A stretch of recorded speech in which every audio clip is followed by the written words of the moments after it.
E qual é a sua dica para quem é franqueado da Cacau Show atualmente? Bom, essas dicas, elas não são exclusivas para os franqueados da Cacau Show. São exclusivas para todos os franqueados que passam o que os franqueados da Cacau Show estão denunciando nas redes sociais. Primeira coisa, metade do que foi falado não é justificativa para qualquer tipo de processo judicial. Sim, tá? Então, boa parte dessas informações, apesar de muito prejudiciais aos franqueados, elas não são justificativa para os processos. Agora vamos para a parte que interessa. Organização e documentação. Não adianta essas denúncias. Essas denúncias não são prova para ninguém. Absolutamente ninguém. Então, a gente tem que ter provas concretas de que isso acontece com você. Se você não tem essas provas, as reportagens não vão resolver nada. O segundo ponto que quem está passando por essas situações tem que ter é cálculos.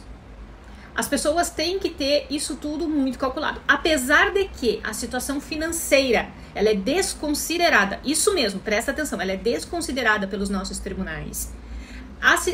Esse cálculo de taxas do começo do contrato para o contrato atual, ela é muito importante para mostrar que aquilo que foi vendido, aquilo que está na COF, aquilo que está no contrato, não é o que se verificou na prática. Então, ela se torna inviável. Mas é só nesse ponto que a questão financeira ajuda. O resto, nós temos que comprovar de uma outra forma, porque senão a gente perde o processo. E alguns pontos que ninguém está falando sobre esse assunto, tá? O primeiro deles é que os franqueados, não só dessa rede de franquias, como de todas as outras, eles não contratam assessoria jurídica adequada, especializada no início do contrato.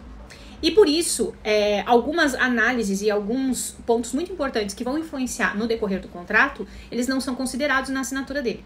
Então, esse é um ponto importantíssimo, porque depois aparecem as surpresas que não eram tão surpresas assim, se você tivesse tido um olhar profissional e especializado sobre aquele contrato. Não é o contrato estar correto. Provavelmente, muitos contratos estão corretos. A questão é que eles não são verdadeiros. E é aí que entra a análise do especialista.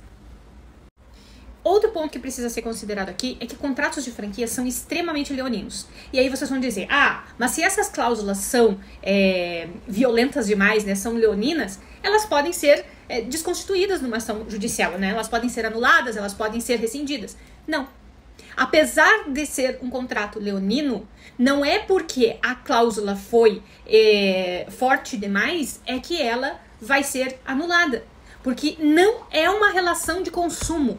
O franqueado ele não é um consumidor da franquia. Então, se você assinou o contrato de franquia, você tem tanto poder, inteligência e você é igual à franqueadora dentro daquele contrato. Diferente de um contrato do consumidor, que aí cláusulas leoninas são anuladas. Então, eu acho que esse é o maior equívoco que acontece nessa situação. E sim, muitos contratos de franquia, eles são ilegais. Ilegais em que sentido? Eles não respeitam prazos, a COF não respeita o que a lei determina, ela não traz os documentos que ela precisa trazer, já falei isso aqui diversas vezes, todos os pontos errados em COF estão aqui no meu conteúdo. Acontece que uma coisa muito importante, tudo isso pode estar errado no seu contrato de franquia, mas se você não agir imediatamente, o tempo corre contra você. Diferente de um contrato bancário, por exemplo, que quanto mais tempo passa, mais benefícios você acaba recebendo para rescindir esse contrato, no contrato de franquia é exatamente o oposto. No contrato de franquia, quanto mais tempo passa, o judiciário entende que as ilegalidades da franquia elas são convalidadas. Então, você não vai ter o direito de anular esse contrato se você esperar. Haja agora, imediatamente.